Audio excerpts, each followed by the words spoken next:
أنا محمد، طالب جامعي في رابعة هندسة. نقلت لشقة جديدة في عمارة قديمة في وسط البلد من فترة مش بعيدة عشان تكون أقرب ليا وللجامعة بتاعتي. مش هكدب عليكم، مصاريف الجامعة كتير، وإيجار الشقة القديمة كان تقريبا بياخد نص مصروفي.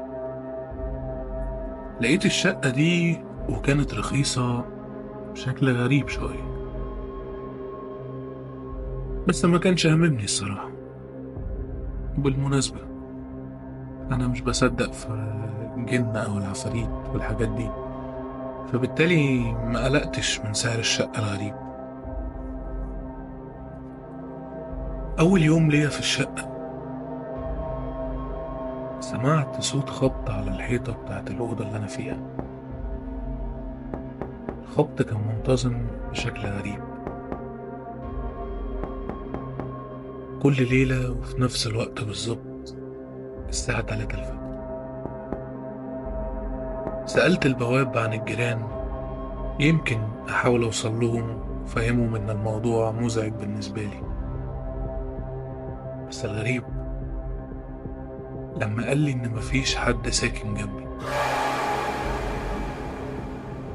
والصدمة لما عرفت إن الشقة مقفولة من سنين.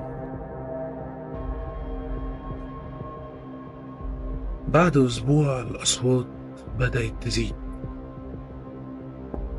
بقيت أسمع صوت حد كأنه بيجر حاجة تقيلة على الأرض. كنت ممكن أقول عادي لو الصوت ده سمعته مرة أو مرتين، مين فينا ما بيسمعش أصوات جيرانه اللي بيغيروا أماكن العفش دايما بالليل. بس الغريب إن الصوت كان معاه صوت بكاء لطفلة صغيرة، لدرجة إني مرة صحيت على الصوت ده، مرة تانية صحيت على صوت همس في ودني بيقول لي ساعدني ساعدني أرجوك. فتحت عيني بس ملقتش حد، بس حسيت كأن كان في حد واقف قدامي